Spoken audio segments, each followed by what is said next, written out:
From the New York Times, I'm Michael Barbaro. This is The Daily.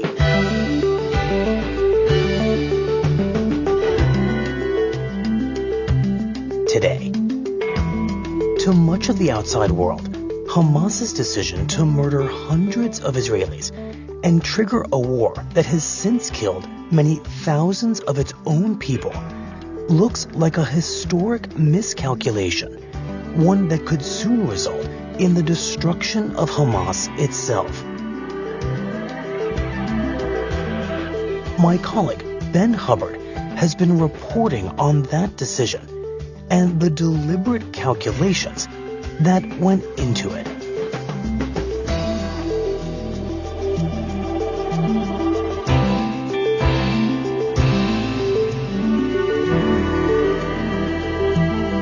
It's Tuesday, November 14th.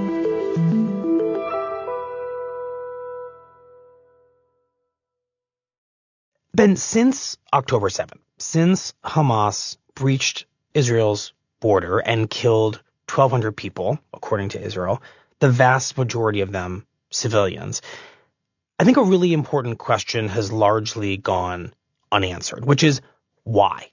Why undertake such a horrifying terror attack that entailed the mass murder of non-combatants?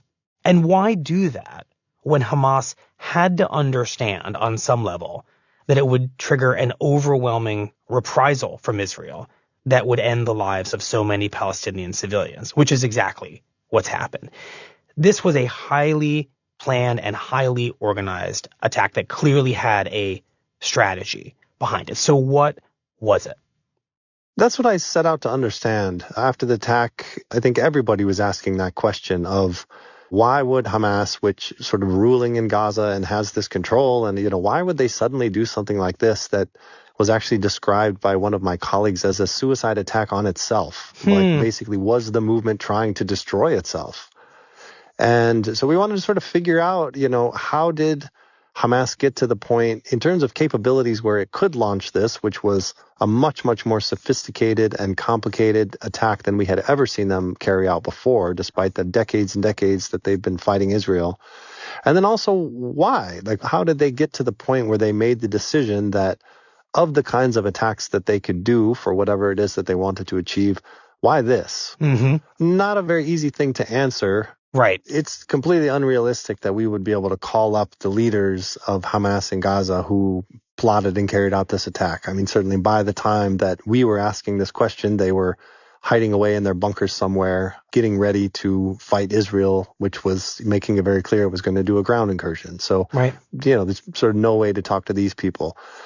But Hamas has leaders in other places. You have the people in Gaza who sort of run the show there, and then they have people from their more political operations who are based in other parts of the Middle East. There's a number of them who are in Beirut. There's a number of them who are in Qatar. So I packed my bags and left Istanbul and first went to Beirut. With the understanding that you could meet with them, I think it would surprise people to think that you can just meet with the senior leaders of Hamas.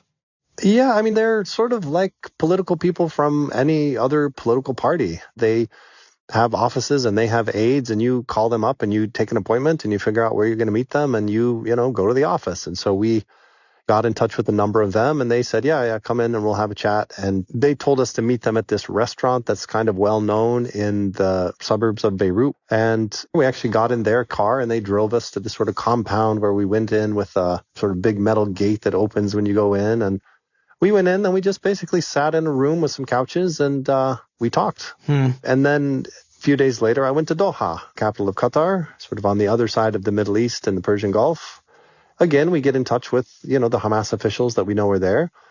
And the first person that we talked to was actually an aide to Ismail Haniyeh, who was the head of Hamas. And he says, well, let's meet at the Sheraton, the hotel sort of on the waterfront. And so I go there and we meet and have a long chat with him, asking him basically all about sort of the attack and before the attack and why the attack. And then we actually get in his car and he drives us to the Hamas office. It's in sort of a nice villa in an affluent neighborhood, kind of on the outskirts of the city, has a big wall around it. No sign, no indication to anybody coming by, sort of who is there, who works there. We meet one of the members of sort of the senior leadership body, the Politburo, Khalil Hayye. And again, we're sitting in a large room with, couches, and somebody brings us tea and coffee, and we start talking. And after you have all these conversations with these leaders of Hamas, what did they tell you about this question of why? This question that you have come here to try to understand the logic of this attack, if we can apply that word to what happened. The basic idea that they all kept coming back to is they felt that the Palestinian cause was basically fading away, that there were aspects of this conflict that were approaching a point of no return. And if they sort of passed that point, then it was all over. And also this feeling that nobody really cared. Nobody was really paying attention or doing anything about it, including the Israelis, that the Israelis just didn't even seem to be thinking about the Palestinian cause anymore. So they felt that they needed to do something big. They needed to do something dramatic to blow up the status quo. They wanted to completely overthrow the situation in the region. And individual leaders said that they hoped that this led to a big regional war, that was like the ideal outcome, and hoped that some new option would emerge from what came after.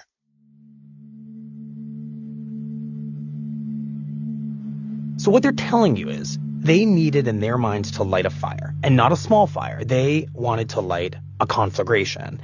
And I'm wondering if that means for them that any death toll on both sides was therefore worth it. Well, I asked them about that, everybody that I talked to, and they give, on pretty much all counts, incredibly unsatisfying answers. When you ask about the civilian Israelis who were killed in their communities, they basically deny it and say either it's not true, this is Israeli propaganda, or they say that if any civilians were killed, they were killed in the crossfire between our fighters and Israeli security services and the military. And there's ample evidence that show that that's just not true. There is evidence and testimony from Israeli survivors of the attacks.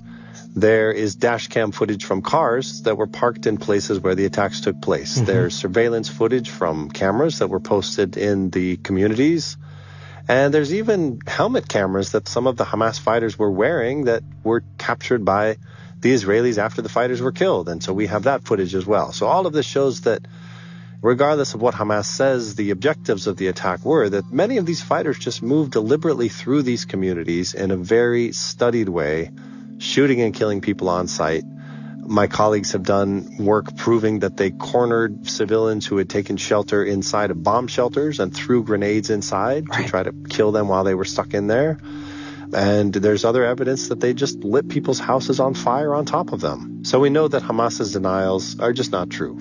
And when you ask them about, okay, well, there's a big war going on. Obviously, we see the death toll in Gaza going up every day. These are supposed to be your people. They basically say whatever Israel does is not our fault. We're out here trying to save the Palestinian cause. And if Israel decides to come back and kill a bunch of people in Gaza, that's not our problem. So when you take a step back and look at what they're saying in the context of this broader goal, they just seem to be saying that all of these deaths are just the necessary cost of this blowing up of the status quo. Ben, bottom line, to accomplish this objective of upending the status quo for Hamas, for its leaders, it seems like almost any amount of death would be allowable. Right. In my conversations with some of the Hamas leaders, there really did not seem to be a lot of hand-wringing about the number of civilian deaths that have come about because of this attack. So help us better understand how that status quo that Hamas is so desperate to shatter came to be, and how Hamas decided that it was willing to go to this length to destroy it. So I found it very useful in trying to understand how Hamas got to this point, looking at the career of one of the people who ended up plotting this attack. And this is the head of Hamas in Gaza, whose name is Yahya Sinwar. So what should we know about him? Yahya Sinwar is from the first generation of Hamas. Hamas was a Palestinian militant movement founded in the late 80s that was an Islamist movement that aimed to destroy Israel with military means and replace it with a Palestinian state. At this time, the Israeli military was occupying the West Bank and Gaza, and Hamas was not interested in just ending the occupation of these territories. Hamas believed that the entire state of Israel was an occupation. Mm-hmm. This sets it apart from other Palestinian movements that have negotiated with Israel and accept Israel's right to exist. Hamas never accepted that and felt that the whole thing was wrong and that the only solution was to completely destroy Israel and replace it with a Palestinian state. Right.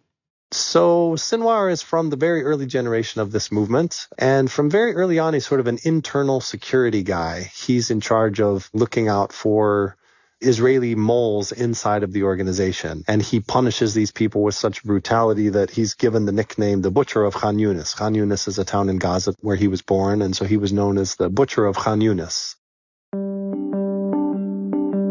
So he's an enforcer within Hamas, a violent figure within an already violent group. Yes. But then in 1988, he gets arrested by the Israelis, and he is thrown in jail for the murder of 4 Palestinians who were alleged collaborators with Israel, spying inside of the organization. And he's in prison for 22 years. And he describes this later as being very educational. He learns to speak good Hebrew. He reads books in Hebrew, and he describes it as being this great opportunity to really get to know his enemy, to understand Israeli society, to understand how Israel works and how it thinks. And clearly, this is because he does expect or hope that someday he's going to get out of prison and that this knowledge is going to come in useful. He's studying Israel from inside prison so that he might someday better understand, it sounds like, their weaknesses. Right.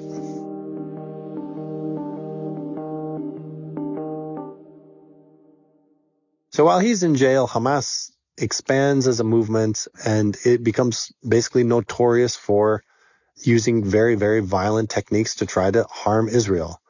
In 2007, it gets in a huge fight with other Palestinian factions inside of Gaza and ends up taking the place over and basically exiling the Palestinian Authority. And this puts the movement in a really new place. I mean, this was a movement that was founded to do military action against Israel. And suddenly it finds itself governing in a territory. I mean, it becomes the de facto government of a territory that now has more than 2 million Palestinians.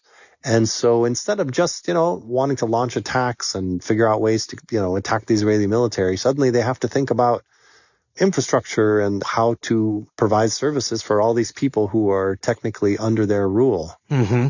But of course, Sinwar is in prison and cannot be a part of this transformation of Hamas into the governing authority of Gaza. Yes. So while all this is happening on the outside, Sinwar is inside, learning Hebrew and getting to know Israel better. And then all of a sudden, he gets an opportunity, and basically Hamas gets an opportunity.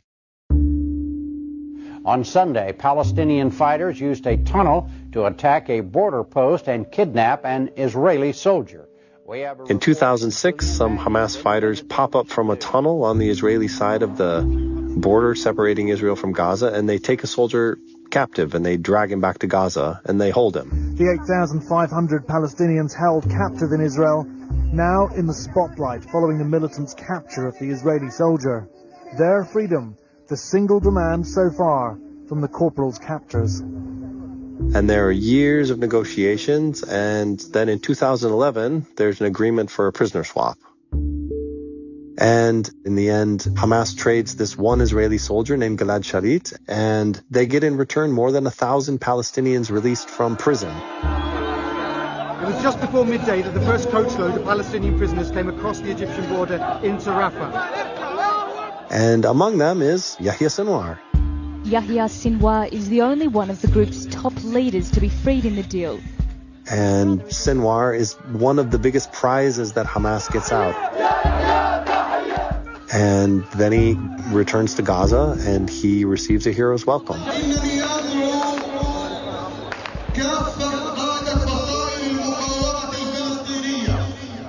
And he does this not just with this new Israel education that he's gotten while he was locked up, but he also, of course, learns a lesson, which is that Israel will pay dearly to get its captives released. Right. 1,000 Palestinian prisoners, including himself, for a single Israeli soldier. Right.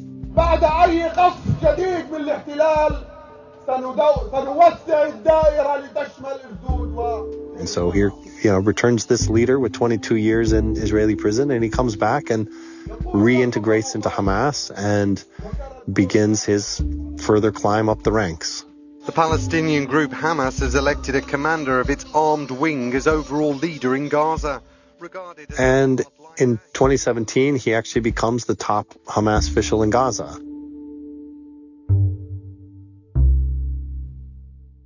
And in that role, he starts to transform that branch of the organization. He does things to make the organization stronger. And interestingly, he sends certain messages implying that he's actually interested in a kind of accommodation with Israel. Huh. Explain that. Well, so by this point, Hamas and Israel have settled into this strange kind of violent coexistence. They're obviously incredibly hostile parties. Violence frequently breaks out. In fact, entire wars break out. But there's also a lot of interaction because Israel controls almost all of Gaza's borders, except, a small part controlled by Egypt. Most of Gaza's electricity comes from Israel. Most of Gaza's commercial goods are brought in from Israel. And so just for the place to survive, there needs to be a certain amount of interaction. Mm-hmm. And so this strange process develops where violence frequently breaks out, and Hamas will fire rockets into Israel and try to hit Israeli towns and military bases. And then Israel responds with airstrikes and sometimes with assassinations of Hamas leaders inside of Gaza. And then mediators get involved, and while they're trying to work out a ceasefire, there's a negotiation that's not really about the larger conflict, but sort of about some of the details of the actual blockade. And Hamas is trying to find ways to loosen up this blockade to allow more goods to enter Gaza. And over time, Sinwar ends up giving people in the Israeli security establishment this impression that that's actually something that's important to him, that he actually does want to try to make life better for the people of Gaza. And it's not just all military all the time. And then in 2021, there's another war between Israel and Hamas. And after that, there's a negotiation. And again, Hamas pushes for a number of things that seem to be geared towards improving life for Gazans. They negotiate tens of millions of dollars in aid from Qatar to come in through Israel to Gaza to keep the economy functioning in the place. They negotiate work permits to try to increase the number of work permits for Gazans to leave Gaza into Israel to work, because there's really not a lot of jobs in Gaza. And so this is a good thing for the economy. And so, at another point, even more recently than that, there were clashes started by other militant factions in Gaza, and Hamas sits out. They sit on the side. And so together, this creates this impression on the Israeli side that I think there's sort of two prongs to it. One is that the Israeli defense technology is enough to keep Gaza contained. We have this border fence that has cameras, and it has motion sensors, and it has remote control machine guns. We have an underground wall, so there's no tunnels. And we have Iron Dome, which is the Israeli rocket interception system. And then on top of that, they say, well, we also have this leader in Gaza who seems like he doesn't want to get a bunch of his people killed in yet another war. It sounds like you're saying Sinwar's conduct and his messaging is contributing to this feeling inside Israel that maybe Gaza and Hamas can be contained. This can all be managed. Right. And it's not that anybody thinks that they've managed to sort of solve the long-term conflict with Hamas. It's more that, okay, well, we've got this situation under control, that with our security measures to try to keep them contained, and that if we can keep enough aid going in to keep the economy going along so that people aren't too miserable, that in a way this could keep things from really blowing up. But meanwhile, it's clear to us in hindsight that Sinwar was not at all happy with that status quo, and that he was covertly working to try to build up Hamas's military capabilities inside of Gaza. Well, how so? Well, Hamas continues to build its arsenal of rockets inside of Gaza. They smuggle in the materials that they need to make them, and they build them inside of Gaza. So they're building up this arsenal. And on a more strategic level, Sinwar comes in and he repairs the relationship between Hamas, and specifically with the Hamas military wing in Gaza, and some of its older regional allies. The most important of these is Iran, which had been a funder and the state supporter of Hamas since the early days of the movement. And also with Hezbollah, the Lebanese militia, which is also dedicated to the destruction of Israel and works closely with Iran to try to build this sort of network of regional militias that are out to harm Israel. We know that in recent years, a number of Hamas fighters have been able to get out of Gaza and travel both to Iran and to Lebanon for various kinds of training. And looking back at this attack, we realized that they were probably learning new capabilities that really added a whole different kind of sophistication to the kinds of attacks that Hamas was able to carry out. So all these alliances you're describing that Sinwar deepens, they're in the service of making Hamas a stronger, more capable fighting force. Yes, I mean, he clearly knows that the battle is not over, and it certainly is clear in hindsight that his end goal was not to govern Gaza and to try to improve the life of Gazans, but he was very interested in developing the military capabilities so that he could find a way to hit Israel in a new and powerful way. So what exactly sets the stage for doing just that, hitting Israel in a new and powerful way, and for doing it when Sinwar and Hamas decide to do it on October 7th, 2023? So when I asked the Hamas leaders about this is where they brought up the idea that the Palestinian cause was slipping away. And they point to a number of things. And these are issues that are not just important to Hamas. These are issues that are important to all Palestinians. They talk about the most right-wing government in Israeli history coming to power and basically not being at all interested in talking about any future for the Palestinians. They talk about attacks by settlers in the West Bank on Palestinian communities. They talk about police raids on the Al-Aqsa Mosque, which is one of the holiest sites in Islam, which is in Jerusalem, and has always been sort of a touchstone for the Palestinian claim to the city. There's also, of course, the Israeli blockade of Gaza, which it has enforced since 2007 along with Egypt. And also sort of hanging over this is these normalization deals that are happening between Israel and other Arab countries. And this idea that Israel can go around the Palestinians and find peace with the Arabs without resolving the conflict. And these are the things that they're talking about when they're saying, you know, we just felt like the cause was slipping away. Right, because in a sense, the cause has been slipping away, right, kind of indisputably. Arab countries who would be natural allies of the Palestinian cause are signing deals in which the only previous obstacle had been the fate of the Palestinian people. And so in signing those deals, they're basically saying they no longer cared about the Palestinian cause. And as you just mentioned, there are these kind of daily insults and offenses occurring that are, if you're a Palestinian, extremely upsetting. Right.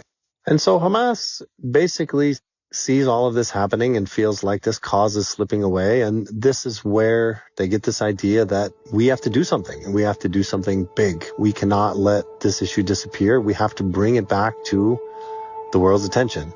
And that's what gets us to October 7th.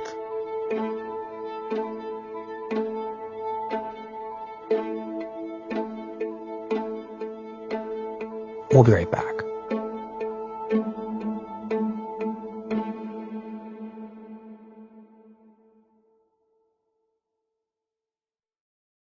Ben, what have you learned through this reporting you have been doing about how under Sinwar, Hamas planned and thought about the scope of what became the October 7th attack?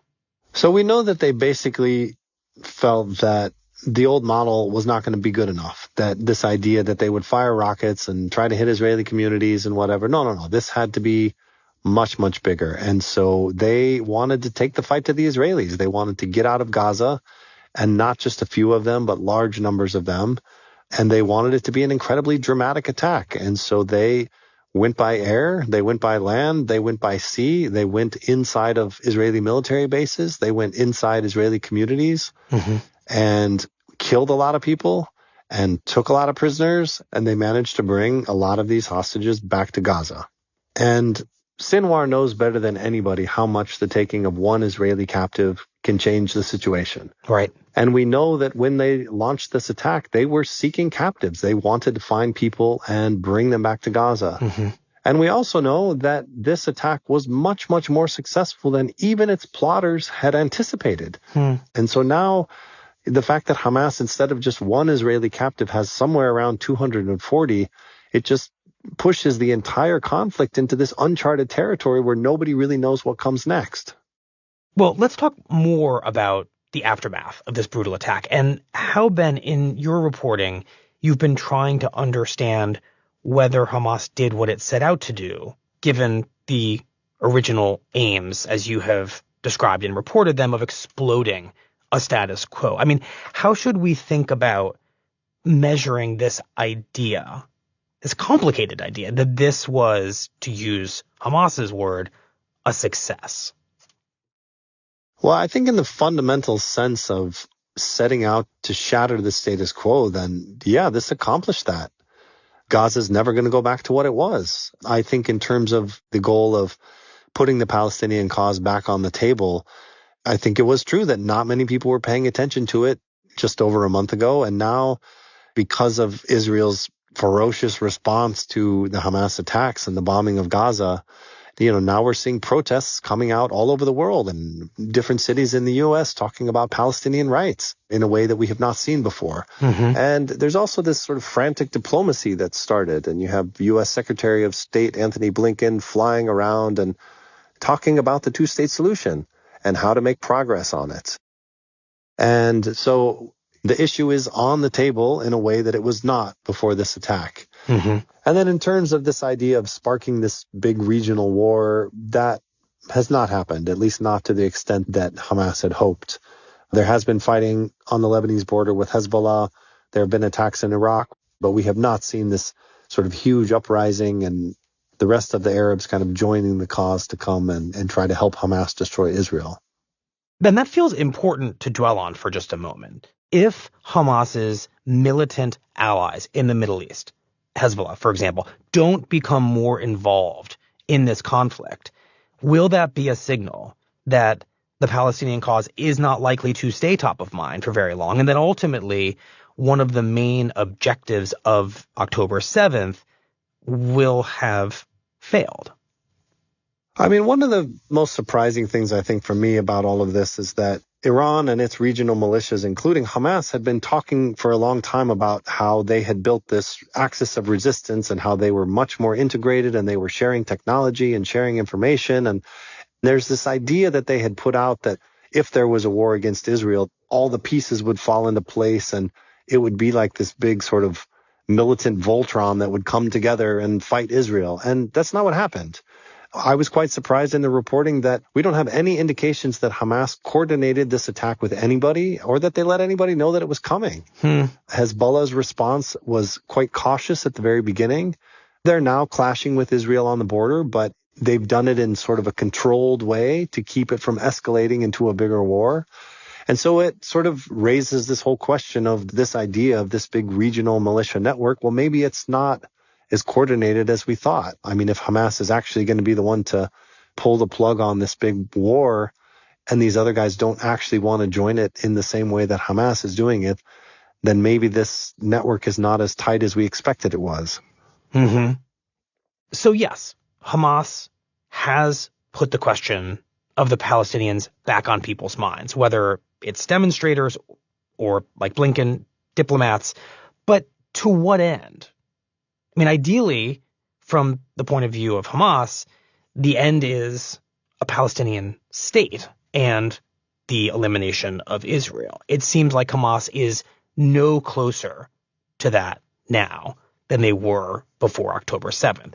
So in Hamas's mind, what is supposed to be on the other side of the status quo that's gone, other than Israeli death and Israeli suffering, and Palestinian death and Palestinian suffering on an enormous scale? In my talks with the Hamas leaders, there was really no sense of a grand plan for what comes next. They definitely wanted to hit Israel as hard as they could, and they wanted to hit Israel inside of Israel. And they were not particularly concerned about what sort of, response this would bring and what it would mean to the people of Gaza. It was that the attack somehow would be enough and would open up some new way.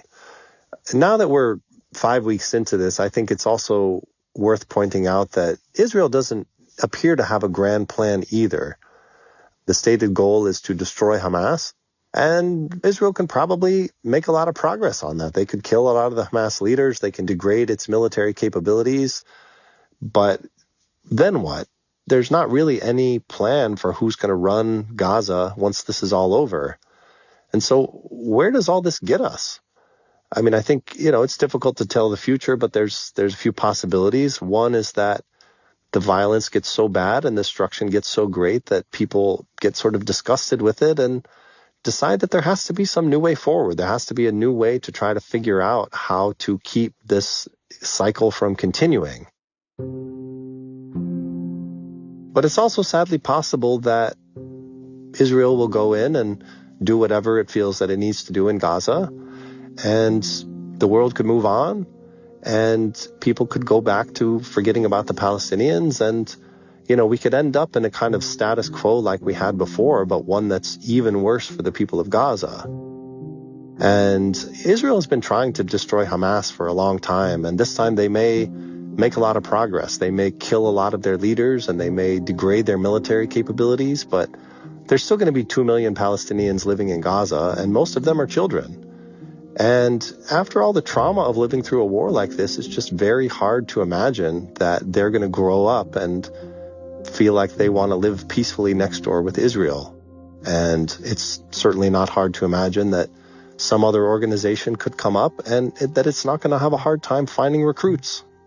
Right. What you're describing is a potential new status quo, replacing this shattered status quo that is worse for the people in Gaza and, in theory, potentially worse for Israel.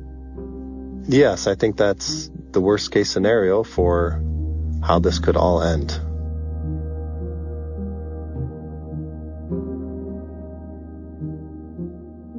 Well, thank you, Ben. We appreciate it. Thank you.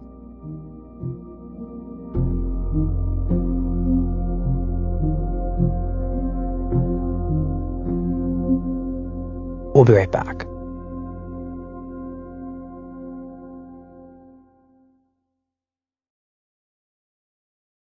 Here's what else you need to know today. With the U.S. government set to run out of money at midnight Friday, the new Republican House Speaker, conservative Mike Johnson, has proposed a temporary funding plan that so far is drawing support from Democrats and opposition from Johnson's fellow far-right Republicans. That raises the possibility that Johnson's first major piece of legislation, a continuing resolution known as a CR, will only win passage with the support of House Democrats, a reality that doomed Johnson's predecessor, former House Speaker Kevin McCarthy. For now, I am pleased that Speaker Johnson seems to be moving in our direction. In a speech from the Senate floor on Monday, the chamber's Democratic leader, Chuck Schumer, praised Johnson's plan. I've said on multiple occasions that if we're going to work together to keep the government open, Speaker Johnson will have to avoid pushing steep cuts or poison pills that Democrats can't support. And after a series of embarrassing revelations about undisclosed gifts and real estate deals by the justices, the U.S. Supreme Court has, for the first time, adopted a formal code of ethics that requires greater transparency to the public. Unlike lower court judges, the justices of the Supreme Court have never been bound to a code of conduct given their special status in the U.S. Constitution. But so far, it's unclear how the ethics code will actually be enforced. Today's episode was produced by Mary Wilson, Asta Chaturvedi, and Rob Zipko. It was edited by Paige Cowett with help from Devin Taylor. Was fact-checked by Susan Lee. Contained original music by Dan Powell, Rowan Misto, and Pat McCusker, and was engineered by Alyssa Moxley. Our theme music is by Jim Brunberg and Ben Landsberg of Wonderly. Special thanks to Rochelle Bonja. That's it for the Daily. I'm Michael Bobaro. See you tomorrow.